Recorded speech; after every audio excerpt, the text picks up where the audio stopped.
Good morning, everyone, and thank you very much for joining us for today's webinar, Inclusive Design for Neurodiverse Workplace. My name is Claire. I'm the Deputy Registrar at the OAA. We will begin today's webinar by acknowledging the land on which we are meeting and calling in some. For millennia, the place we call Ontario has been inhabited by Indigenous peoples and nations who've been stewards of the land and are deeply connected to its rich cultural and natural landscape.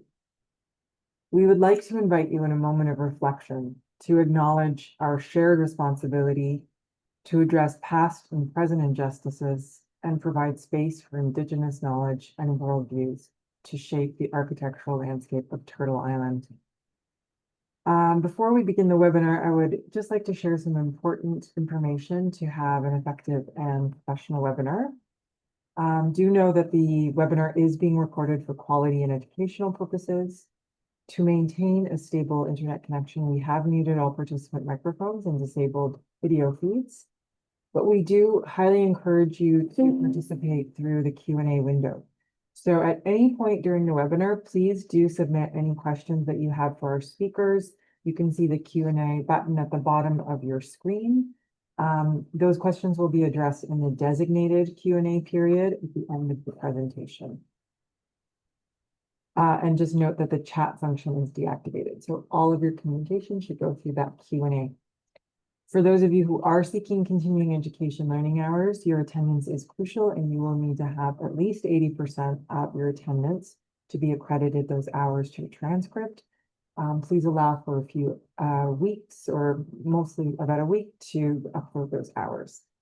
And finally, note that the presenter today is not providing any insurance, legal, or practice advice, and the OAA does not bear responsibility for errors or omissions in discussions during the webinar.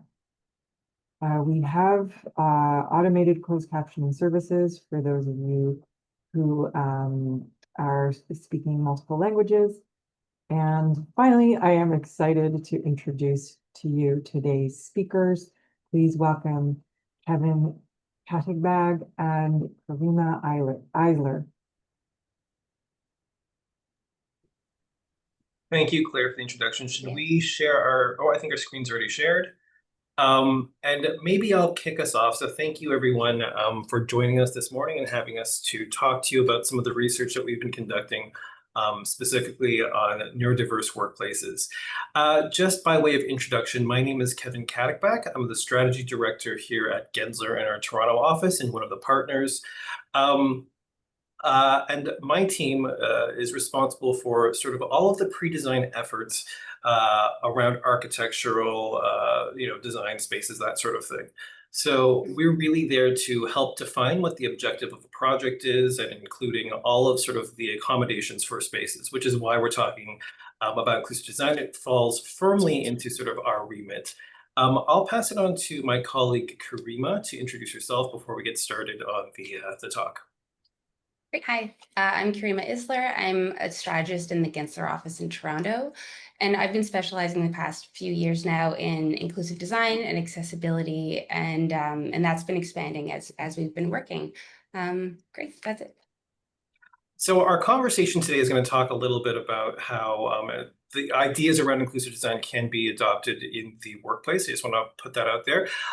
There's a lot of definitions of workplace. We are going to look at some specific versions of it, but I do want to point out that these rules, not even rules, these principles that we're going to talk to are sort of applicable as you think about how you're building space for your clients. If you want to go to the next slide, just a quick piece on some of the research that we do conduct. So Gensler is a very large organization, and we're able to leverage our experience globally to help find insights on design trends, as well as what is becoming more relevant into the vocabulary of architecture and design.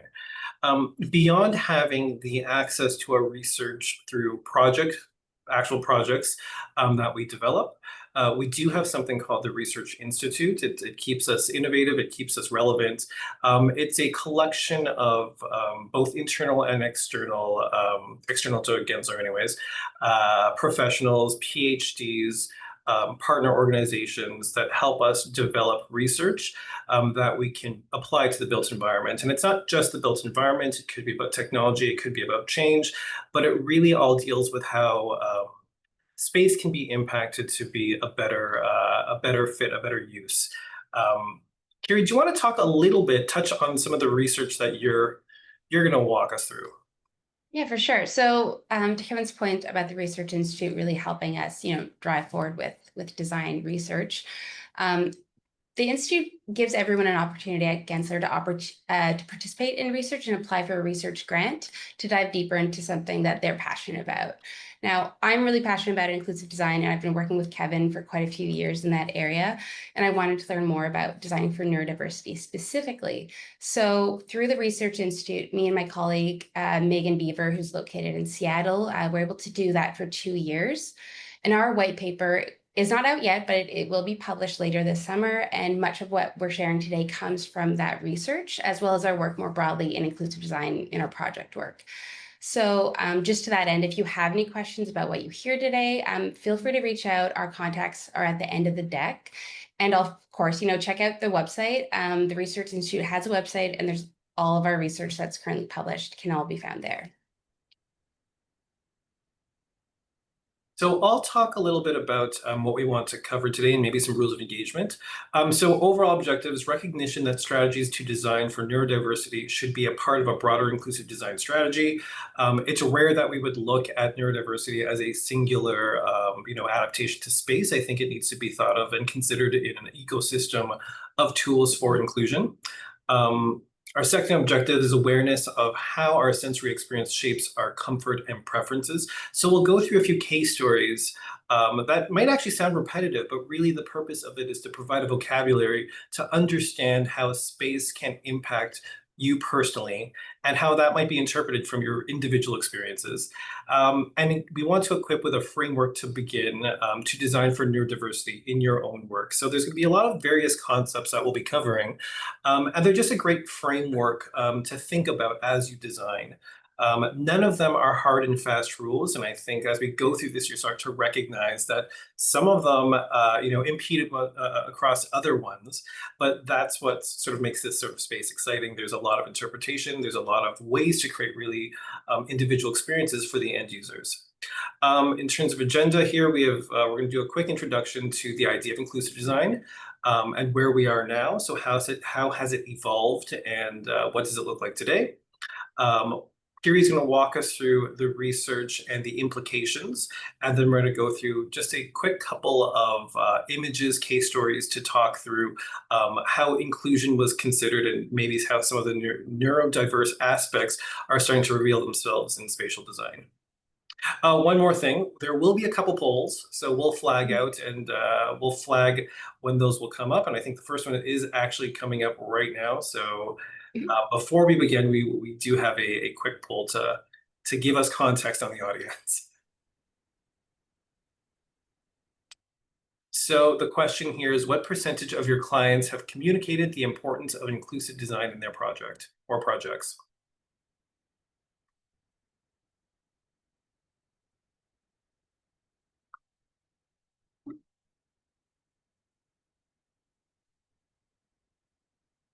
Give it a sec, I guess, for people to respond.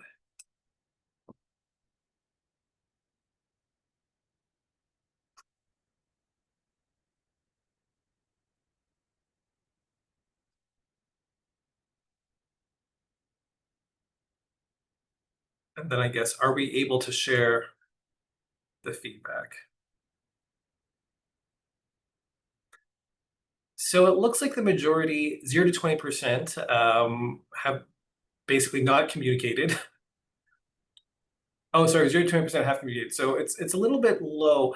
We are seeing that it is becoming much more important as we look, to how design is changing. I think COVID had a massive, massive impact to that. So there is a more critical look at how we're accommodating various populations in our space. A number of sort of events, recent events, have made this a very important conversation. So I think it's good to understand sort of the context of where you're coming from. So why don't we go to the first slide around inclusive design? And really the intent here is to provide a bit of context again as to where this is coming from. So just really quickly, inclusive design is about intentionally creating a number of ways for people to independently participate and contribute to an experience. So I think the key word there is independently, and I think we'll start to demonstrate how that can be thought of. And to my earlier point, we never think about neurodiversity and design for neurodiversity as a singular aspect to inclusion. It is part of a greater framework that we'll talk to as well. Perfect, thank you. So inclusive design is for all people, and I think there's just a couple of points here that I'd like to speak to, again, to level set on sort of what to keep in mind when you think about inclusion. So the first thing, and it really falls into our laps as strategists, is an inclusive process will help your design be much more inclusive in the way that it's actually built. And what I mean by that is we like to involve the end users, informed people who are going to be using the space to start to define what their requirements and their needs are. And this goes a little bit beyond the idea of programming for architecture or design when you're getting the actual architectural elements, the technology, the mechanical, all of that stuff that we try to itemize to make sure it gets into the space. This is now talking about the quality and the expectations around how to be a bit more inclusive. I alluded to this a little bit, but the idea of the built environment sort of solving all the problems around inclusion is sort of a false narrative. The built environment, i.e. buildings, i.e. spaces, the stuff that we do, is just one tool in that greater ecosystem of inclusion. So when we think about inclusive experience, the space has a big part of that. But we also want to take into considerations like culture. We want to take into considerations like policy. All of the ways that some of these items impact behavior will help us understand how to create a better inclusive environment. And sort of the last point that I want to bring up here is that this is an ever-evolving space. What we'll present today is very much going to be speaking to, presently how we are informed around the idea of inclusion. I can guarantee you 10 years from now, it will have evolved slightly, maybe in a big way. I mentioned that hybrid is one of the things that impacted the way that we look at some of the ways that we used to be inclusive. But just to, again, provide context, it's always shifting, and it's important to keep ourselves up to date on how current events and expectations are going to change inclusive design. So I'll talk about just the history of inclusive design. It started out with accessibility, essentially. So when this sort of became law, think about code. It really is providing a bare minimum standard for sort of mostly mobility, but for accessible space. And we do want to caution on this. I think, this is what we are expected to by law achieve, which is code. It is truly bare minimum. I wouldn't call it inclusive at all. And when we think about creating inclusive spaces, we are looking to go beyond, and probably far beyond these days, from that baseline. But it's a great starting point because it gave us that benchmark to build from. We moved to the idea of universal design, and I think there's a lot of these words that are thrown out in the world and often used interchangeably, but we do want to mention there is a difference. Universal design is based on the 7 principles of universal design, and it also aims to reduce barriers. So it's building off the idea of accessibility. But they go beyond code minimum. They focus on creating solutions that are usable by the greatest amount of people. So when you think about the same one size fits all, that's really one of the premises behind universal design. An example could be the universal workstation, which is very popular. It has, it creates efficiency. And it is designed for use by the greatest number of people, but it isn't something that is going to be useful for all. And I think, recent versions of it include the height adjustable and all those sorts of things. It's a great place to be, but it doesn't kind of cover all of the aspects of inclusive design.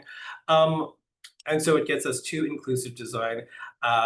And I think the idea here is the 8 goals of inclusive design. So this is that came out of the University of Buffalo, and we'll look at them really quickly. But It goes beyond the idea of just mobility. The goals provide guidance on fostering what's been called one size fits one solutions through designing for choice and flexibility. So i.e. User controls plays a big role in creating inclusive experiences.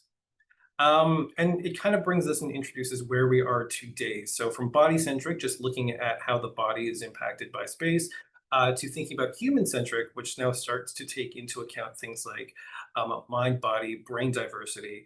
And when you think about it as mind and body, it creates an entire different layer of inclusion and design intent that will impact how you develop space.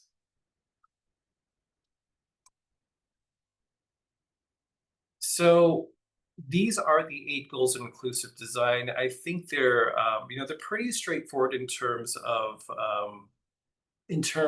what they're trying to sort of demonstrate here, some of the considerations that you need. But I do want to mention sort of one of the greatest challenges we see in the industry there are many certifications out there, and we love them all. They're all fantastic. I think the challenge is that we're seeing a lot of our clients sort of hang their hat that they are, name a certification, they're well certified or they're whatever certified. And that is often looking at a singular aspect of design. So for instance, even if you are code, it's looking at really mobility restrictions for the most part. There are so many other things to consider when you think about a truly inclusive environment, including neurodiverse people. We've seen people who have CSA B651 is one of the standards that we look towards. We also see CNIBs clearing our path, deaf space principles. As you start to negotiate and look at some of these in depth, you'll see that there is a conversation that needs to happen with your end users to understand how one might impact the other. So it is really creating a balanced approach and looking sort of beyond one singular point of reference to create inclusive spaces.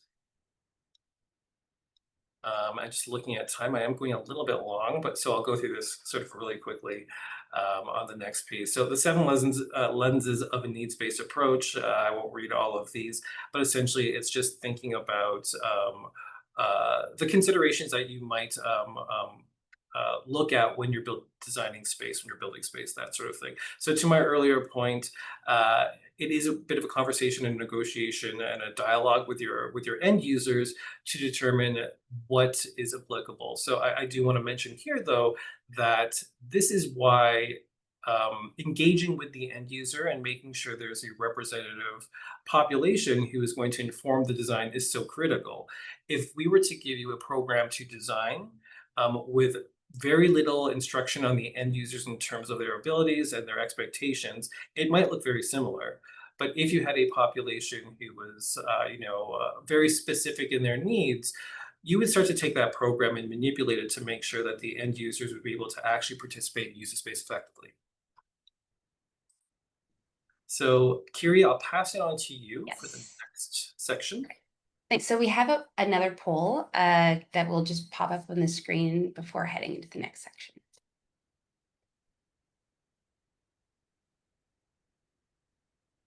And the question is, Kevin mentioned a few of these, but have you heard of any of these strategies or standards that are currently out there?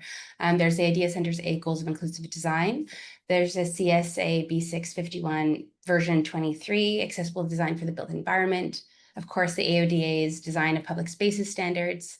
Then there's the CNIB's Clearing Our Path Design Standards, Gallaudet's University Deaf Space Principles, and more recently, the British Institute's Design for the Mind, Neurodiversity, and the Built Environment set of standards. These are all more, except for the AODA, of course, gearing towards more model codes and best practices to follow, but they do provide really great insights into specific needs and experiences. And have you heard of them before today? Yes. Oh, okay. So we've got really, really high. Okay, great. That makes sense. AODA, a lot of people have heard of the AODAs in CSA's document as well. And a few less on Clear Our Path and Design Center's Goals of Inclusive Design. And then, of course, depth-based principles and British Institutes designed for the mind are the lower uptakes. We really recommend maybe taking a screenshot and looking into all of these. They give unique insights into very different experiences and can help you kind of find that layered approach to balancing needs across your spaces. Okay. So moving forward, I'm going to start to speak about neurodiversity and the built environment specifically, building up from inclusive design as a more broader topic. So first thing, when speaking about neurodiversity, we're speaking about the naturally occurring variation in the way that our human brains are wired and put together. So it's really no different, than the way that we speak about biodiversity, describing the naturally occurring variation in the way our planet's put together, right? Before we dive into the built environment part of the conversation, I'm going to take a minute to just go over some of the key terms, acknowledging that we're all showing up here with different levels of knowledge. And so some of these are also used interchangeably, and I want to make sure that we're all kind of like on the same page with them. So the first term is neurodivergent, right? This describes those underlying brain processes that are distinct or categorically distinct from the majority norm in both experience and behavior. Currently, we estimate that about 20% of the global population exhibits some form of neurodivergence.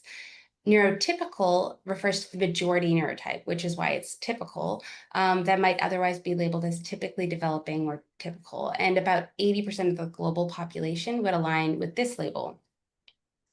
Now, one way to think about the difference between neurodiversity and neurodivergence as terms is that a group of people, like in an office, are neurodiverse, while an individual employee or person might be neurodivergent or neurotypical.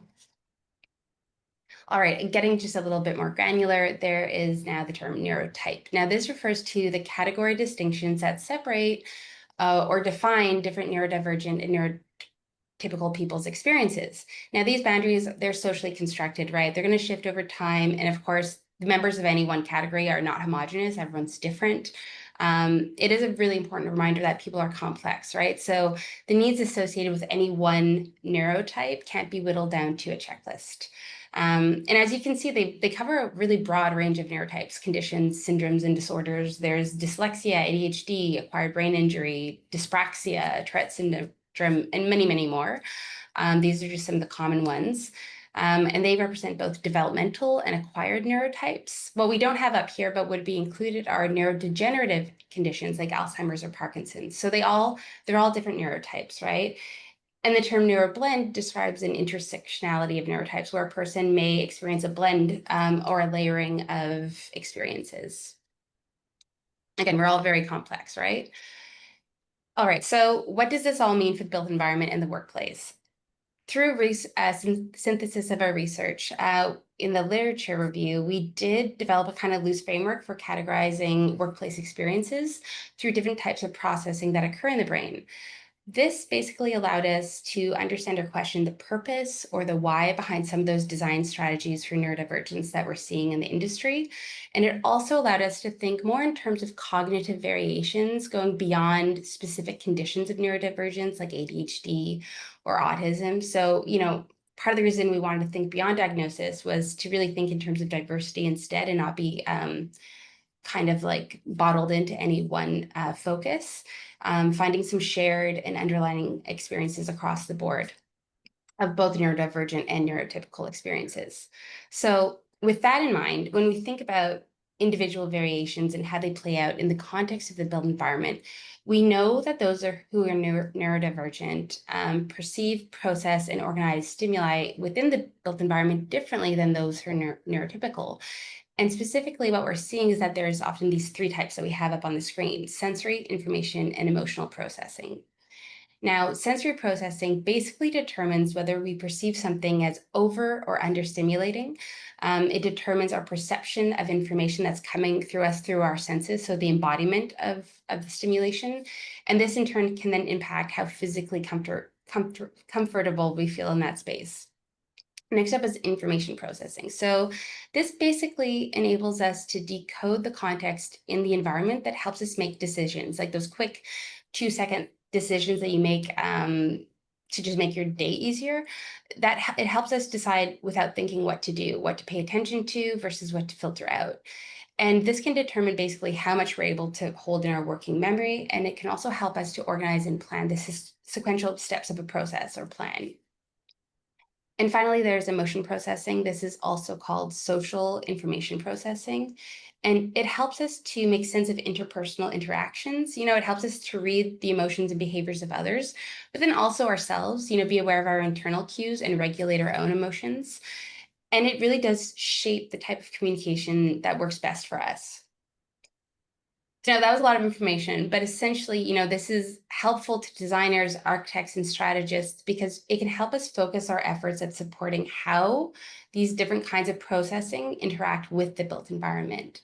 And to that end, this approach has allowed us to categorize some important enablers and disablers, getting more clarity on the why behind them. And I'll go over a few of them at a high level just now. Okay, so the first one is sensory processing. Like I mentioned, it's the impact of sensory processing is felt physically. Experiencing an over or underwhelm of sensory stimuli without the ability to modulate inputs can result in physical discomfort.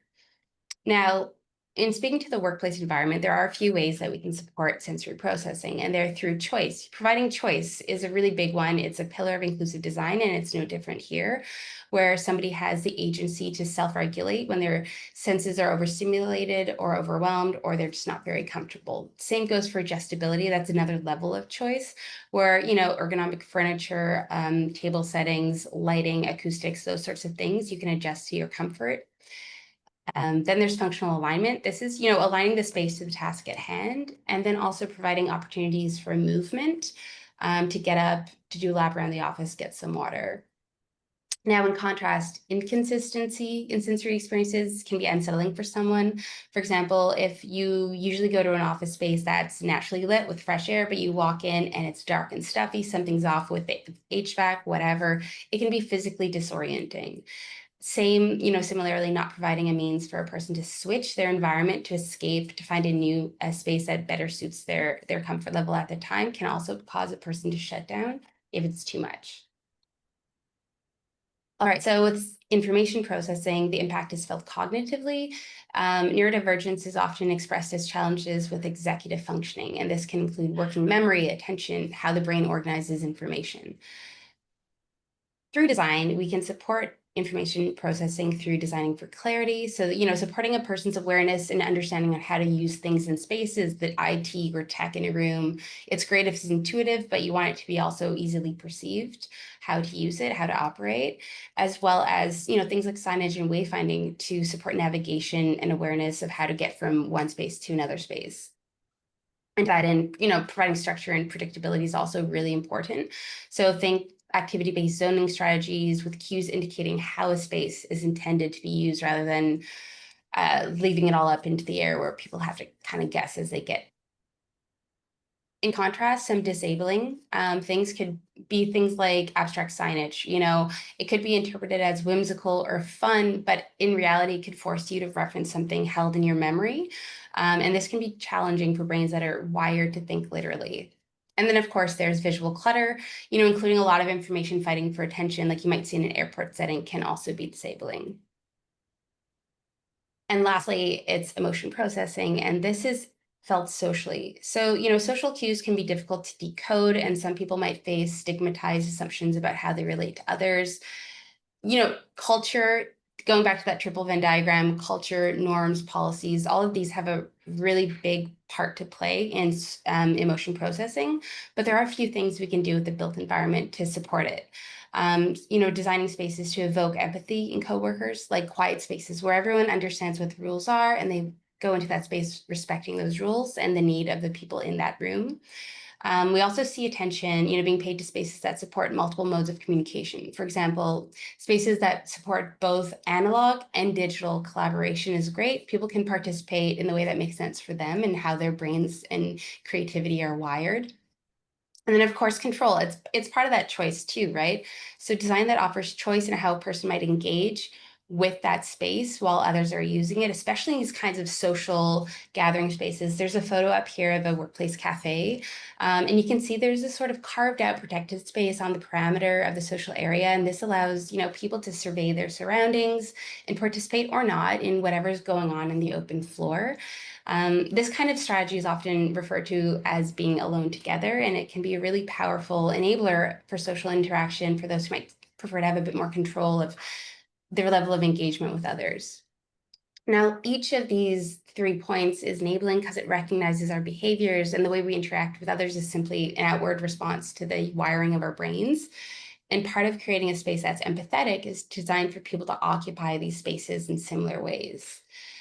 One point that could be disabling is to force people to all use the same space in ways that are expected of those who are neurotypical, especially in these more, social gathering spaces. All right, so out of those 3 processing types, they're all important to consider, but we found that sensory processing really signaled to us the opportunity for greatest impact, through design in supporting neurodivergence within the office. And again, this is, how our brain receives, organizes, and responds to sensory information from the body and the environment. And there's a great quote up here on the slide. Our behavior and how we construct and choose our environment are influenced by how we process our sensory experiences. Now, I've got Dunn's model to the, I guess it's the right of the slide, and it's a really useful tool or framework for mapping out sensory experiences in space. It's essentially a quadrant chart with 2 intersecting lines. We've got a horizontal line going from active self-regulation to passive self-regulation, and a vertical line going from hyposensitivity or muted sensitivity of sensory inputs and experiences down to the bottom, hypersensitivity or accentuated sensitivity to sensory inputs. And we've listed out 8 senses, just going to flag them because we're used to the 5. There's sight, hearing, taste, smell, touch. Vestibular, which has to do with your inner ear, a lot more, but it does impact your balance in space, and proprioception, which is body awareness. So some of that's, awareness of your body in space, but also things like gait. And then interoception, which is, awareness to internal cues. It can be emotions, but also cues like hunger and thirst. And all of these can be mapped across this quadrant chart and kind of map out an individual sensory profile. Now, everyone has a sensory profile, neurotypical, neurodivergent alike, areas where we're most comfortable, areas where we experience discomfort. And we all have a sensitivity threshold between those 2 states of comfort or discomfort. And for that reason, sensory design is really beneficial to all of us. And it also varies, amongst individuals. Someone might perceive a stimulus as accentuated or muted, on that chart for one sense and not for another. For example, I'm in a focus room right now in my office. For acoustical, I get distracted by noise. I also get distracted visually. So I chose one that had a frosted window glass. And then I'm also, it's an acoustical secure room. So I'm nice and comfy and I won't get distracted by both things. Somebody else might actually prefer to have unfrosted glass because someone walking by won't distract them, and they might actually feel comfort by seeing what's going on around them. And that would be, their sensory profile would be mapped out a little differently than mine on this chart. And to that point, with that comfort level, we all have a consistent threshold across the board that's personal, where we may experience sensory overload or underload. It both can tip us into discomfort. Now, it demands on attention, stress levels, whether you have control over your environment, whether you had enough sleep. All of these things can be factors that can lower a sensory threshold beyond a person's default baseline. And this will increase sensitivity and contribute to dysregulation. And what's more, these experiences accumulate over the workday. They can intensify the impact. It's additive, right? So as a result, sensory events compound over time, and their demand is ever increasing on creating a greater effort to regulate and recover. And this slide speaks to that a little bit more. From our research and diving deeper into understanding neurodivergent sensory experiences, we found that there's a really significant experience gap or impact gap between how a neurodivergent individual and a neurotypical individual might experience their environment and what's required of them to regulate and recover to a comfortable baseline. So, specific to neurodivergent individuals, that compounding impact, that additive impact of the stimuli is more acutely felt, and recovery and regulation require greater effort. We also found that when we were speaking with our research participants, that the burden of managing discomfort is greater for those who are neurodivergent and can accumulate over time and lead to things like exhaustion or burnout, maybe quicker. Now, up on the slide, I've got a conceptual graph. We're not saying that dysregulation never balances out. It's tracking sensory load over, the workday, let's say. But you can see that, at this peak, with neurodivergent individuals at the top and neurotypical at the bottom, at the greatest peak, participants kind of spoke to having to power through their discomfort or having a keyed-up nervous system, feeling overwhelmed or frozen at these peaks along the way. And you can see some of the difference. The ability to regulate and bring it down is the difference in that burden, right? And having a space that's designed for you by default, or maybe didn't really design for you and your specific needs in mind. Now, all of this said, these participants did have strategies to support their internal regulation and capacity to work. But what we're suggesting is that the energy and effort to manage all of these within the workplace on top of your job is a greater burden, and it's not really equitable between the individuals who are neurodivergent and neurotypical.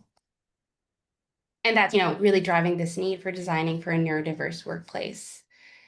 So with all of that in mind, there are some questions that you can ask of Dunn's model, right? When designing a space, you can ask, how does the space respond to muted or accentuated sensitivities and experiences? How does the space provide options for people to self-regulate, to take care of themselves in the way that they know that they need across the spectrum from active to passive? And, this can be thought of in terms of how does a space support those who seek to be anchored versus those who may seek movement. Some people might need a space where they can be anchored, which is a form of passive regulation, where they know that it's a quiet or an active zone, and they can go seek it out and set up for it for the day, while other people may seek opportunity for movement. They may like to be at their desk, go to a focus room, go to the cafe, take a lap to reset, or, whatever else they want to do. All right, so that wraps up this section, and we have the last poll for the audience. And the question is, how comfortable have you been speaking about designing for neurodiversity with your clients? We know that some of you maybe haven't had clients bring it up as questions, or you haven't had the opportunity. So we do have an NA for that, but we have 3 options. Not very comfortable, a little bit depending on the project, maybe depending on the client or the team, or very comfortable. This is an area where you already have a significant amount of knowledge and awareness of how to put it through design.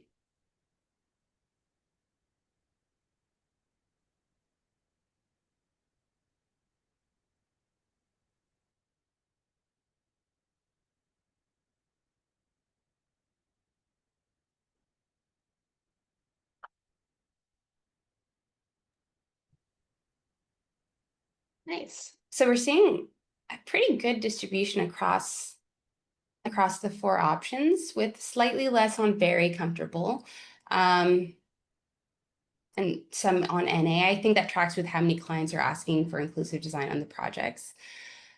We hope that this section maybe added some of your knowledge, if you are very comfortable or a little bit comfortable. And this next section is going to kind of start taking some of this knowledge and this vocabulary to the built environment itself, and then also kind of like emerging trends in design as well.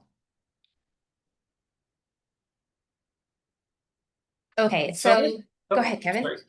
No, go ahead. You go ahead. We're both really excited to talk about this section. Right. So just circling back to what Kevin had been speaking to about, design for inclusive design more broadly, including for neurodiverse workforce, and, all of the research into brain diversity is starting to make us think a little bit differently about this approach to inclusive design, just broadening it, expanding it a little bit more.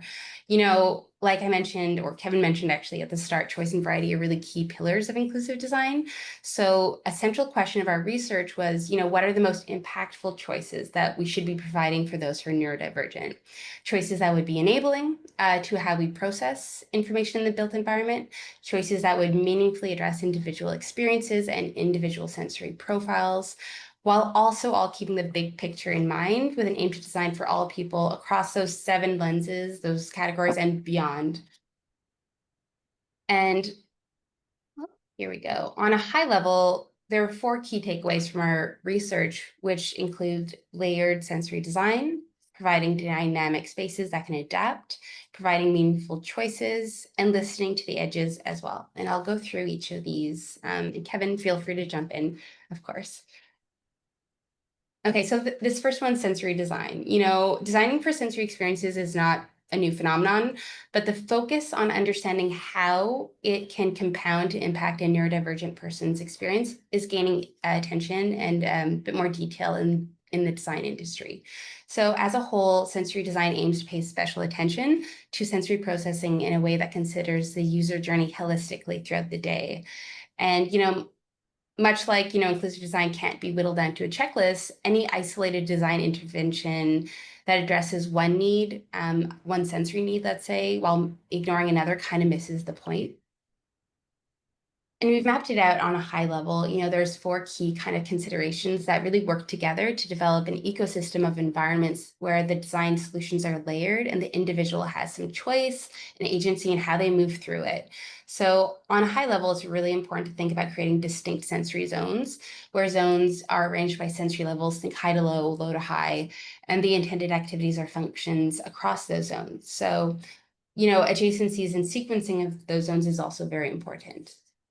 Next up is providing gradual transitions between the sensory zones, thinking about how people move through spaces so it's not too jarring or abrupt. You want to support acclimatization and awareness of the environments up ahead. This would involve providing lines of sight from one space into the next, having layouts and paths that are predictable and familiar, as well as like wayfinding strategies like landmarks, cues, and signage. Now, this one's a little tricky one for some designers sometimes because there is, sometimes an opportunity and a desire to surprise, delight, have moments of discovery.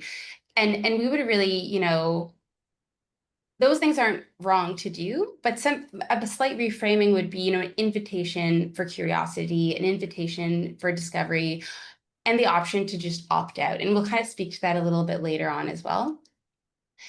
And then also the ambient transitions. Part of this transitionary thinking is thinking about the ambient transitions between spaces. So the gradual shift or gradation of lighting, acoustics, even finishing can really help somebody move through the space in a way that's comfortable to them and their sensory experience. Next up, it's space types. So in planning out these environments, it's really important to integrate unique space types to support choice variety within the different zones. So having a focus room off of a busy floor, or providing variation in scale, like in that cafe, having quiet nooks or more private, quiet areas off to the side is really important for supporting everyone. And then also integrating spaces like decompression rooms, quiet rooms, wellness rooms, as well as recreational or active areas can support everyone across the workplace environment. And then finally, I kind of mentioned this with transitions. You want to layer those architectural and design elements so you have a balanced sensory experience across the workspace. So you want to consider things like the soundscape or visual clutter throughout the user journey so that the sensory load of the different areas aligns with the activity that's going on within those areas. All right, so dynamic needs. We spoke about this with the experience gap as well, but just reiterating it here, the human experience is dynamic, our needs change from day to day. And the research on neurodiversity is actually adding some nuance to this, understanding. In our research, we kept coming back to ways that sensory stimuli compounds very uniquely to the individual, and it's additive, it's cumulative in its impact, and that the sensory needs and experiences are context and task dependent. So this can even be different day to day. There's also the importance for movement and regulation. So providing options of different seating types, spaces for stretches, putting your water points in certain areas to really prompt people to get up and get a walk. And then there's also an interesting interplay between internal and external stimuli that can impact your overall experience. So like a person's internal state or general well-being can really influence how they experience any given context. Essentially what this means is that what a person needs of an environment to complete a certain task might shift, and you want to provide flexibility within the space to move and dynamically match it to the task. You want to support like all the ebbs and flows of of the day.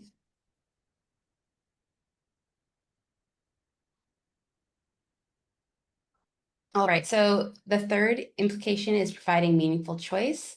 When discussing some of these sensory design strategies with the participants, we heard like, yes, choice is really, really important for mitigating, environmental stressors and helping people kind of like support themselves through the day. But these choices should be meaningfully different. It's, the value is not just in quantity, but the availability of different kinds of settings, of different vibes, aesthetics, or ambient conditions can be really helpful. And fundamentally, it's about, providing that agency that comes with alternatives where somebody can really choose what works best for them for both muted and accentuated sensory processing needs. Now, this photo up here, it's a row of focus rooms that all look the same. The area that it's set in is just off of an open workplace with a harvest table, and it's all kind of the same vibe or aesthetic. What you don't see here, though, is just in the same office environment on the same floor, there is another set of focus rooms that have, glass walls that's light painted, airy, white, light neutral tones, and lots of light woods and natural plants. So somebody can kind of gravitate towards this kind of darker, moodier area or towards the lighter area. And it's all kind of like an equitable choice that really suits different preferences. And lastly, the fourth implication before Kevin jumps into the trends that we're seeing is that we're finding heightened sensory sensitivities really help all of us, right? They highlight important environmental stressors that many of us are just too insensitive to know why or to recognize that they're causing us discomfort.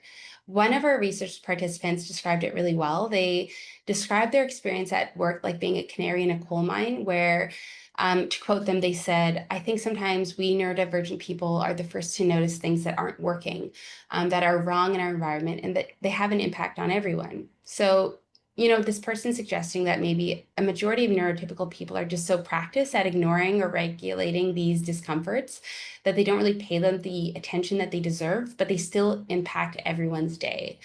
Meanwhile, on the other hand, those who are neurodivergent might be better attuned to the impact because the impact is that much greater.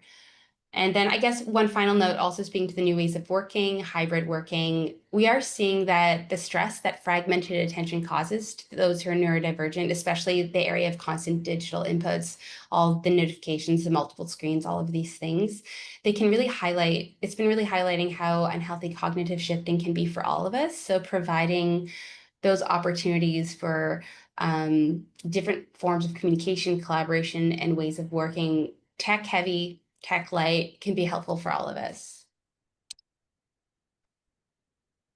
So I'll jump in here to talk about sort of the evolving workplace with a few examples of design. I do want to note something, Kira, you said, which was the canary in the coal mine comment. I think it's a really great comment. On the other side of that, when you have really great spaces that have been designed for inclusion, often people who are neurotypical don't recognize that because they're not attuned. Everything works for them or works better for them. So they don't recognize that there's been a lot of great thought and care put into building a space that is inclusive. And sort of to double down on your comment, those who do identify as neurodivergent will recognize when it works better, just because again they're attuned and they've had the lived experience. So what we'll talk about right now is some of the design impacts that we're seeing across the board. And again, some of this might seem a little bit repetitive, but really is to expand and understand how you can think about the way that these choices will impact how you change some of the design. So just to know what, there was a comment there, what worked yesterday doesn't work today. This industry does a really good job of stealing from the past the things that work, but always looking forward. And to some of the earlier comments, it is absolutely a continuum. It will evolve and continue to evolve. So some of these are pilots, some of these are great ideas with great feedback, but we want to always think about what was the best component of this that we learned and what can we maybe reimagine, recreate to be better the next version.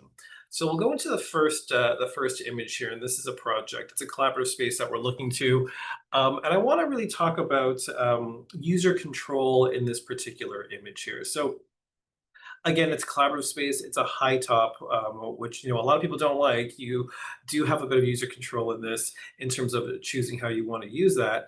But you can see that there's intentionally that curtain there that can provide a little bit more closure for people who don't really want to feel too exposed. You're still very much part of the greater space. But at the same time, you can opt to open yourself up to the room or close it off. You have optionality to work here by yourself, different body positions within this space. Even the lighting control in this space is a little bit more muted, a little bit more dim, and there's user controls tied to some of those components as well. In regards to biodiversity, there is things like plants. We do recognize that there's a lot of research that demonstrates that sort of the value and the impact that access to views and access to nature, whether it's real or fake. I think this might not be real. I don't know. The positive impacts of some of those things, again, to allow you to sort of regulate your temperament, that sort of thing, experience overall. So this is an interesting trend an unfortunate trend that popped up, which was Instagrammable moments. And I think there was a time when a great deal of thought was put into how can we create something so exciting that everyone wants to take a picture of it, to build in this notion of, sort of the building as a marketing tool, the space as a marketing tool. And that's not always the case. And also some of these things tend to be very flash in the pan type of elements and don't have a great deal of longevity to them. And we do think really great space could be Instagrammable. It might not be, but when it works really well for you, you really think about it. So the idea here, the trend or the transition or the evolution is from Instagrammable moments to immersive environments. And I do want to talk to something here that Kiri mentioned in a few of her slides, which is that idea of user choice to participate. So this space specifically was designed as a game room, and I'll give a little bit of context of how it's located in the building. It's quite large. On one side is a huge cafeteria that is an open, noisy space. It's a little bit brighter. This space is darker, and the space beyond it is quiet. The space within here has a lot of different options. This is actually OTPP in Toronto. A lot of different options for seating and sort of exposure. On the right side of this, you have sort of these hanging seats that allow you to be fairly isolated, and because they're maneuverable, you can face the view, the great view that they have on the 25th floor. I'm not sure what floor this is, or turn around and participate within the group. But within this space, it is meant as a group and social space, but it allows people to come in and use the space as an individual as they might want to. Even thought behind the types of engagement tools here, and what I mean by that is they have video games, they have a pool table, they have ping pong. There's items here for individuals to do individual exercises as well as games as partners, games as in groups as well. So you can think about how the different elements of this space really start to support the idea of the way that you want to participate.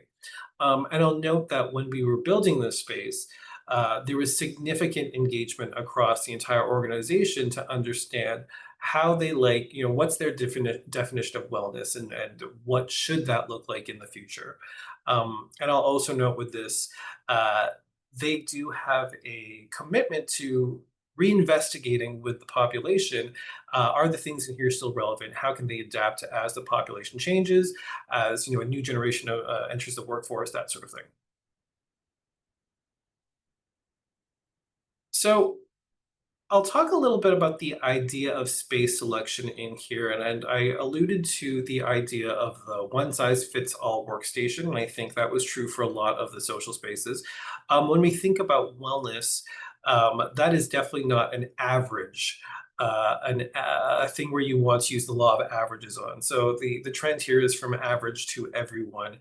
And this particular space, you can start to see how there is some distinctions on seating variations, optionality around it, but there's still a cohesion to the way the design actually works out. And I think that's a critical idea around these types of environments. So when you think about a space that is designed for wellness, what are some of the elements that you think about?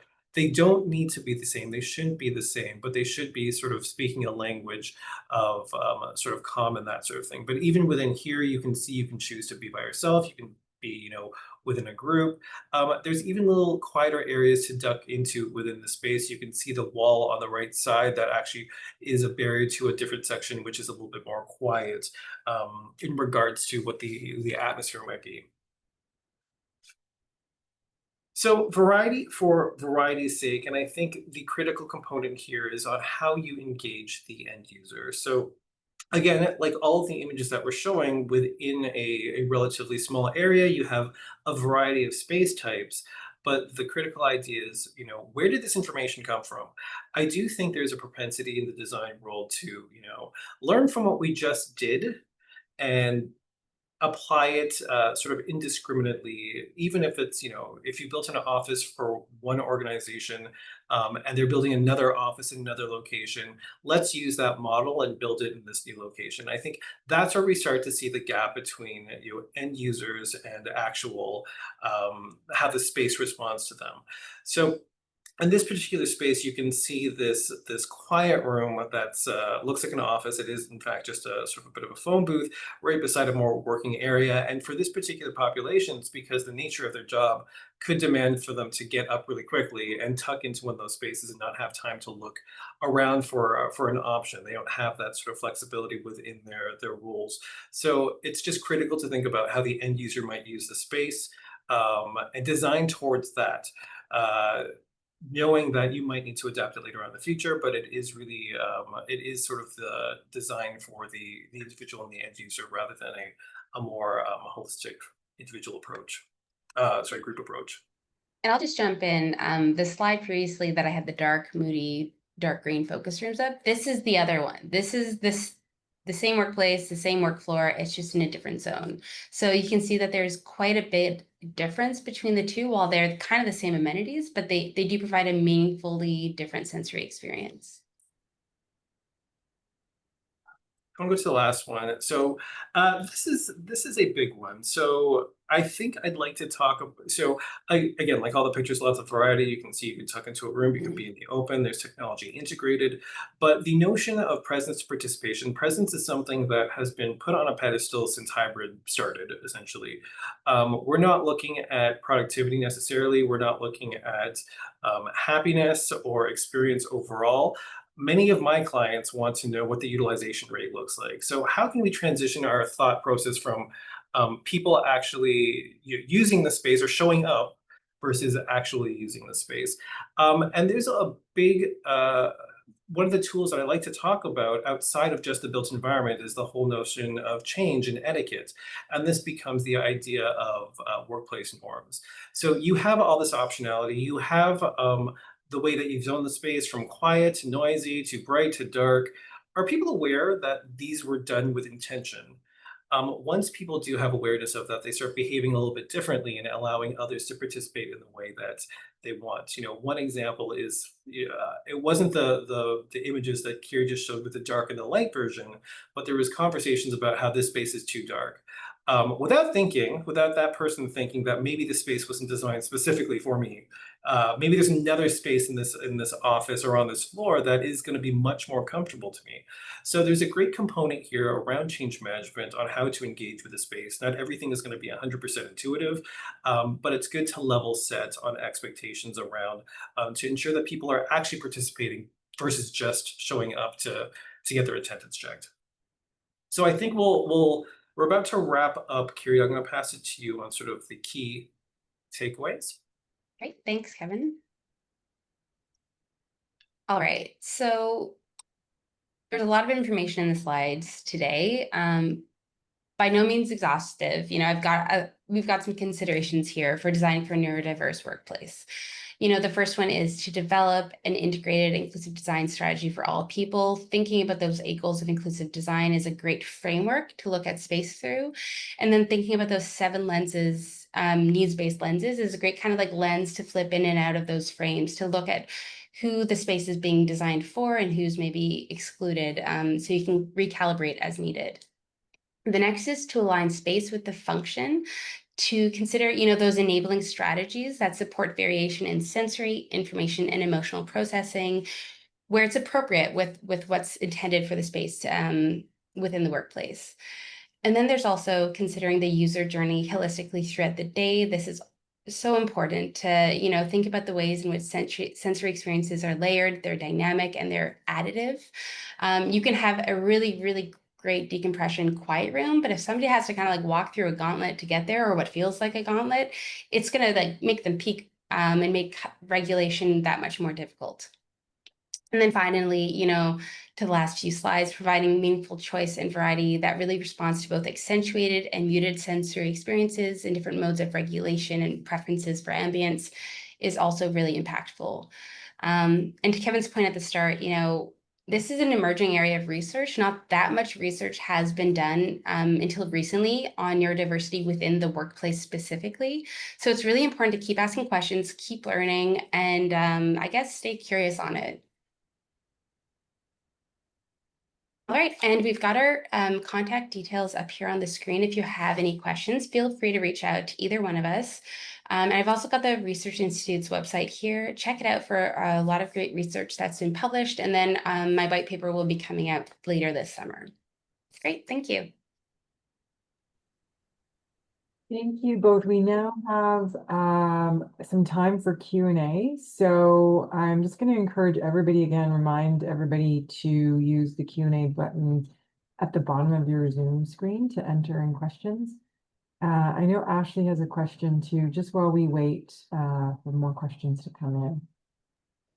Yes, I do. Thank you again, Kirima and Kevin. That was really good. First question. If the client doesn't bring it up, how do you get them to consider inclusive design in their project? Here, you want to take this one? You want to start off? Sure. We're both being too polite.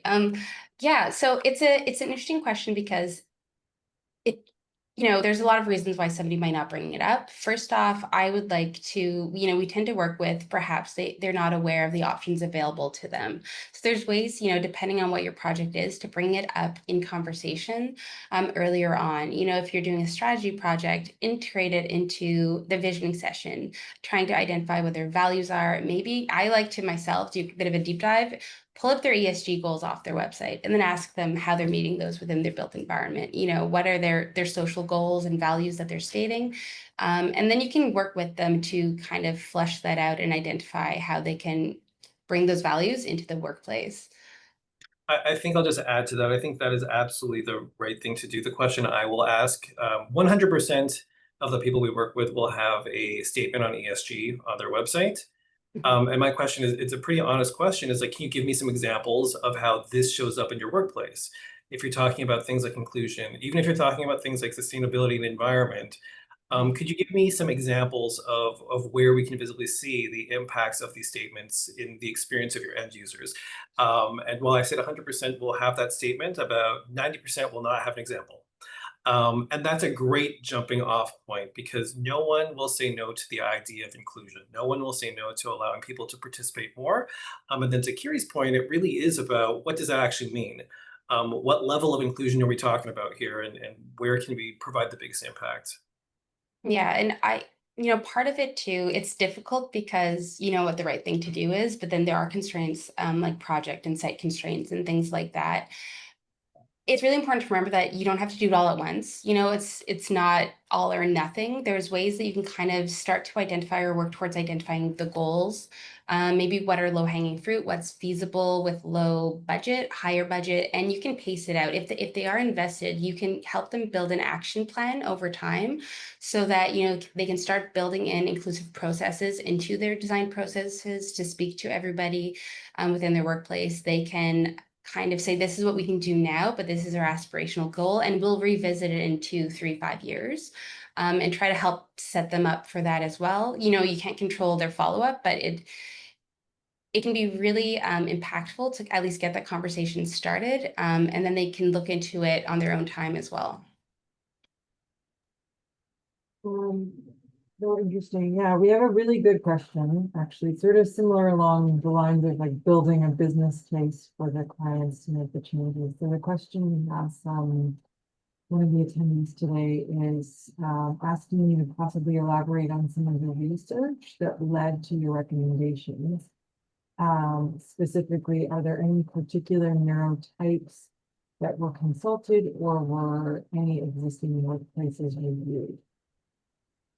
That's a great question. So the research that we did over the 2 years was phased. The first year was more of kind of like a really big literature review, based off of research papers that are published out there, as well as like standards that are coming out, like the British Institute standards, Designing for the Mind, as well as based off of, we've actually had quite a lot of project experience with focus groups in this area. So we had user feedback integrated in that way. And then the second year, we engaged with, Gensler has an internal affinity group called ADAPT, for employees with disabilities and employees who identify as neurodivergent. And we worked with them to both develop the research methodology and approach. We kind of created an experience panel with the leadership to help guide the process. And then we did a few kind of, I guess, site visits with Gensler offices across, I believe, 5 or 7 different offices in North America. And it was a very small, it was a convenient sample size, but basically we walked around with about 8 different people, neurodivergent individuals, as well as neurotypical as a sort of control group, to test out the research strategies that were found in the first year of research. And so it's very much the start, right? But what we did find was a lot of yes ands. So a lot of the design strategies we were finding, as well as our kind of like the processing model that we developed, were validated with added nuance added to it. That's all I have at the top of my head, but there will be more in the white paper if you want more details. In terms of specific neurotypes, we had a few caveats. We gave everyone the option not to share exactly what their experience was, though we did have quite a few people who have ADHD, PTSD, or ASD. I think there was a more prevalence of ADHD, and we'd also mention that the participants all work in the design industry, so their understanding and use of space is definitely filtered through their understanding of space as professionals. So we, like, part of our research recommendations was to expand this research to participants that aren't in the design industry, that might not have that design speak and prior knowledge of like how space is designed to work. And Kirima, just going to build on that, not part of your white paper specifically, but part of the presentation of what's informed us is sort of our experience engaging. So you allude to the fact that we've conducted focus groups and project work, and I know just earlier I said it's going to be rare that you need, you're designing specifically for neurodivergence. We actually had an entire engagement to develop a space for highly autistic people. And understanding how they operate was critical in helping us to understand some of the conditions we need to think about in space when we're creating environments for them to participate in a meaningful way. We've also recently conducted a number of focus groups with the broader City of Toronto population that include disability focus groups and cognitive, that sort of focus group as well. Again, this is all sort of part of the data that we collect that will, again, help us understand future projects. Yeah, and one last note, this is kind of like a little soapbox moment, but it is important, like, to understand the specific needs of the population or the demographic that you're designing to and this specific setting. But there's a saying that if you've met one person with autism, you've met one person with autism. Again, like any needs associated with a condition or diagnosis are, really valid and important to call out, but we don't want to be reductive about it. So we really do try to seek out, especially with a workplace, where generally it will be a very diverse kind of group of people. We really do try to seek out a kind of that common shared sensory experience. Great. Okay, so I think I've seen a couple more questions, just in terms of getting more information and the slides. I know we're not going to be distributing the slides, but I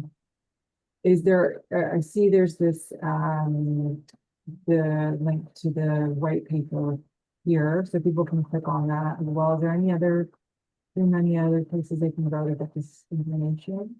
Sure. So this is for the link is for the Gensler Research Institute, and the white paper will be published there, but it's still kind of like being cooked behind the scenes. I believe while we're not sharing the deck, this will be posted to your YouTube channel if anyone wants to kind of like go back or revisit any points. And again, feel free to reach out with questions. I think both Kevin and I are open to having chats and conversations if you want to learn more. We do one last thing also. I do recommend looking at the British Institute Standards of Design for the Mind. It was included in the first poll. It's got a number, but if you kind of like Google that, there is a free downloadable copy, and it really does go over a lot of really interesting points in design strategies with call outs. It's not specific to the workplace, but they're kind of like, they give a few call outs like, this is really important for designing for Alzheimer's or because of XYZ. So I recommend it as a great resources. I would just circle back and say it is free, but there are some links that require you to pay. So it's just finding the open source, which is like an official website. There's just 2 streams to access it through. Okay, so a couple more questions coming in. One from Satnath, who's asking specifically about whether you considered office chairs for physical regulation and a water feature and wellness for cleaning and regulation, and whether you have any information on the impact of any of these kinds of features. I couldn't hear all of that question. I'm sorry. I think maybe my speaker. It was really about office chairs, I guess. And I assuming when they say physical regulation, it's like nervous system regulation, or maybe. So first, I guess generally, if we're looking at inclusive design proper, it would be like an ergonomic chair that everyone can adjust, the lumbar, the arms, the seat, the height. But we did also hear that, some people really prefer sitting in different postures that can be helpful for them. That's kind of where policy might come in. Like if you have one of those ergonomic chairs that you kind of like lean forward with no back, like you wouldn't really have that across the workplace setting, but perhaps that could be acquired through accommodations. Or that could be provided in a specific focus room where you would be able to seek that kind of seating out. As for water feature, I think that would be like that sounds of water, access to water is definitely a calming feature for people, and it can definitely be incorporated into a wellness room or even kind of like some open setting if you want to like look at acoustics. Again, we wouldn't put it in like a checklist of stuff, but that would really come through the design process of engaging with end users and kind of bringing your design solutions or ideas to them and working with them to see if that was appropriate for them.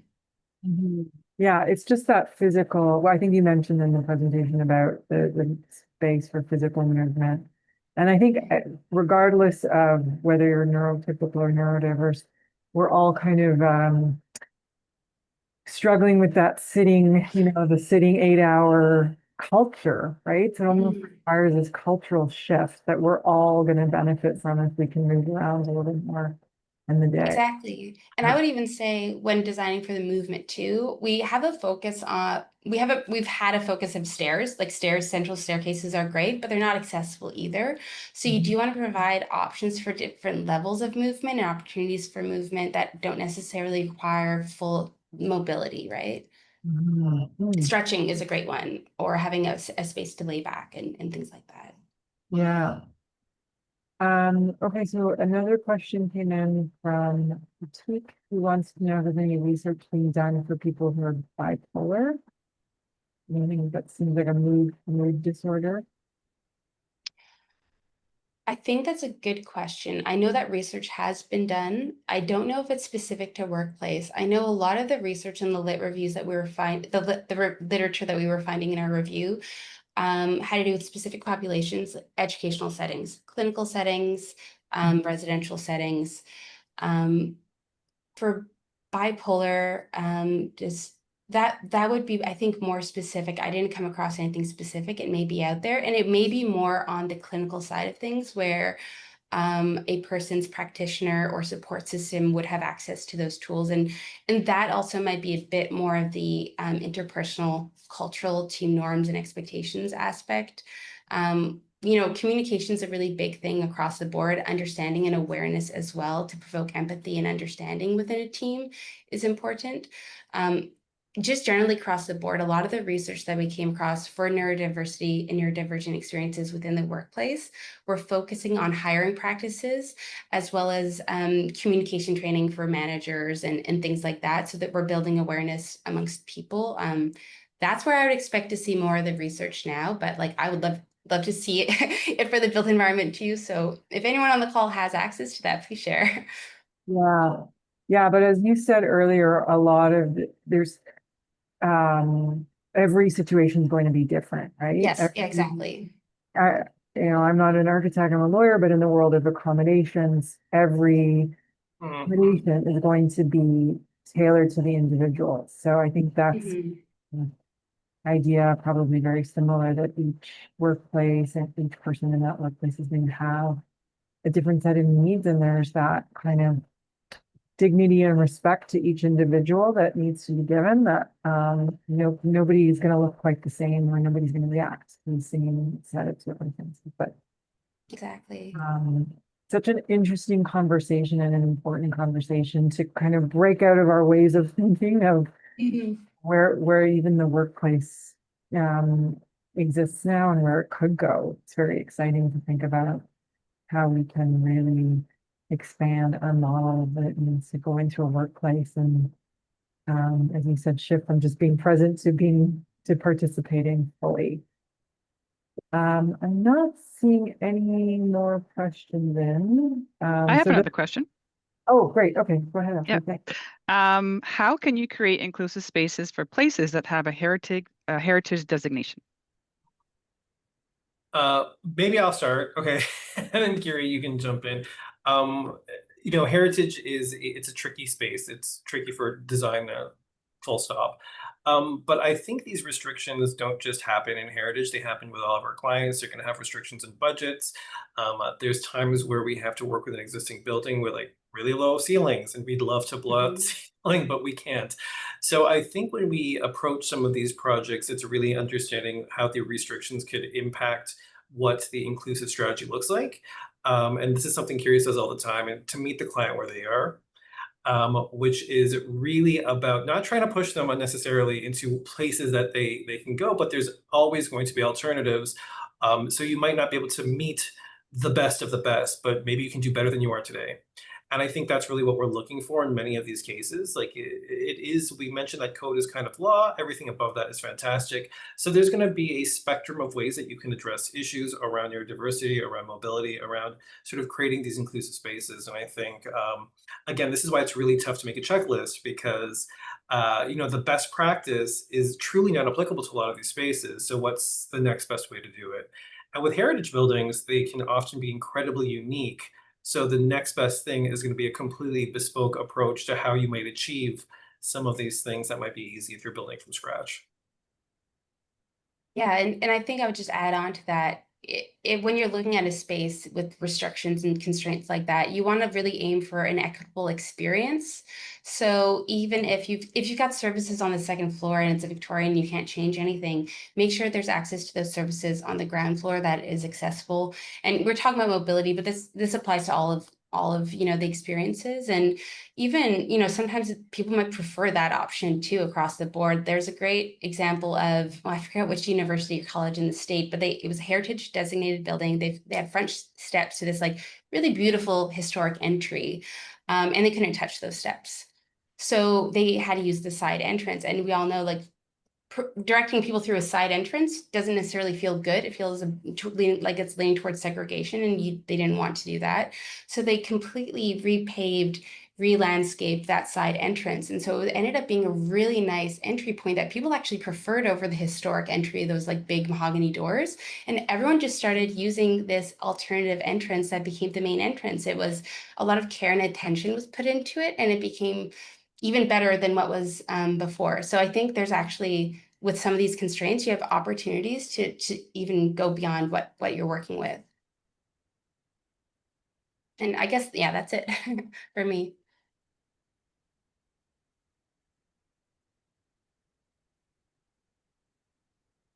We have another question actually that just came in.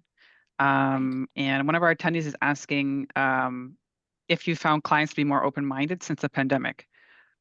which required a large part of rethinking how we work. So if you want to provide some Absolutely. feedback on that.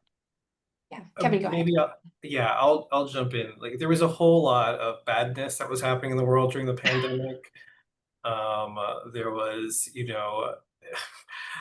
the pandemic alone really isolated everybody and sort of amplified people's conditions and that sort of thing. Even neurotypical people suddenly became, a bit more anxious.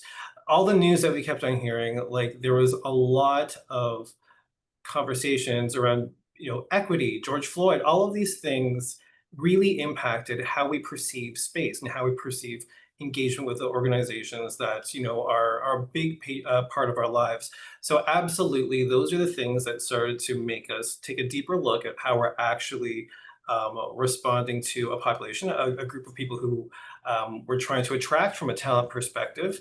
And this is a little bit of why it's kind of ever evolving. Like it's an amazing jump from 2019 to 2020, but every year it shifts a little bit more and we learn a little bit more.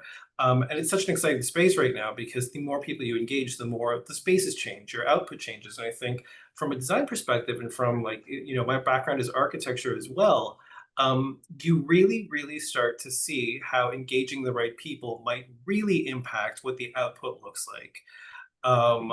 Like the best example I can give is when you're thinking about, we respond to RFPs. So when a client, a project comes up, we've been now requested to make sure that the pitch team is diverse, is going to represent the people who are actually going into the space. So think about things like, and these are not small organizations, these are not, mom and pop shops. Think about, think about why you would want a 100% women team to design for a women's sports arena or something like that. Think about why those things matter. And they absolutely do. So I think there's shift on both sides in that we're trying to adapt to what the changes are, but we have a completely different sophisticated group of people and a whole sophisticated group of new generation who are demanding this sort of change. And, we're here for it. It's really disrupting maybe the industry a little bit. Yeah, and I would just add, that shift occurred because, maybe a growing awareness, but also because demand shifted, changing expectations of the workforce. Not that they weren't there before, but people started asking for it. People started asking for it in their hiring interviews. What are you doing? And that really helped drive the change forward. And I know there's like a lot going on right now, even if you look below the border, there's challenges to the ADA and things like that. But if we look at the great span of things, we do see like continued incremental change just because we're at a certain point and nobody will really accept it kind of like sliding back at this point. So yeah. Great, and that's a great note to end today's presentation on, just that the conversation even today is so important in terms of changing people's mindsets and then figuring out what questions to ask on these frameworks that did not exist probably 10 years ago, right? So thank you so much for a great presentation, and thank you so much to the audience for the great engagement and the questions that we saw. So really curious to stay in touch with you both and see how this research goes and the progress of this work. Before we sign off, I just have a couple of quick announcements. We will be having a webinar next week, Thursday, July 17th, on how to apply to the OBC, how to apply OBC Part 11 to projects. That's a popular topic for everybody trying to get a handle on the OBC. So please, if you haven't already, look into that. For today's webinar, again, as I mentioned earlier, we will be reporting your hours. If you've attended 80%, just wait a week or so for that to get uploaded. And finally, we will be sending out an email with a survey about today's presentation. We really value feedback, so please let us know your thoughts on today's webinar. And as Kirima mentioned, we will be posting this to our YouTube channel in a few weeks. So if you want to get more information and you want to revisit some of those slides, keep an eye out for that. And yeah, thank you so much and have a wonderful remainder of your day, everyone. Bye. Thank you. You- Bye.